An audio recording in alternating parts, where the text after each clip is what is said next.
Instead of what typically goes on at the NFLPA presidential elections, in which the speaker gets up in front of the big room, big auditorium, and speaks to the electorate all together, where everybody can ask questions, everybody can evaluate in the way that we're trying to simulate right now, J.C. Tretter divides everybody into a handful of breakout rooms. And according to a player who was in one of those rooms who saw all of this unfold step by step, Jalen Reeves-Maybin would walk into the room, struggle to answer questions, and then Jalen would leave. Calvin Beachum would walk into the room and sound like he just did in that clip. He would blow people away. He seemed to have all of this acumen, all of these questions he wanted to ask. And then Calvin Beachum would leave.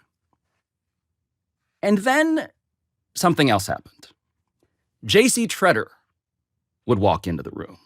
And this was a move that no other NFLPA president that I've surveyed can recall ever doing or ever permitting.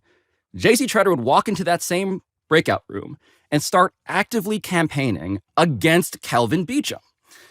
According to the player I spoke to who saw all of this, quote, JC would start shitting on Calvin, talking about why Jalen really cares and how Calvin may have other motives to want the job, given his offseason activities in the world of finance, end quote.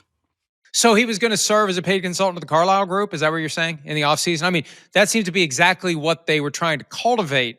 Yes. A business-forward, strategic, entrepreneurial, diversified approach to union affairs.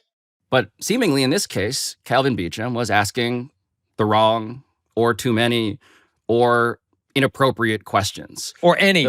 Or perhaps any questions. What the player who witnessed all of this told me, by the way, as you note that interesting paradox in philosophies, the player told me, quote, I thought the executive committee knew something about Calvin, end quote. As in, maybe his past was the one with conflicts and scandal in it.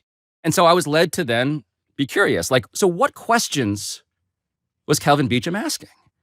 And it turns out there was one big problem that Calvin Beachum kept flagging in his March 2024 presidential campaign. The big problem happened to be a money problem. And if you follow that problem, Mike, if you follow the money, as we have, you finally find yourself staring into the same rabbit hole as the FBI.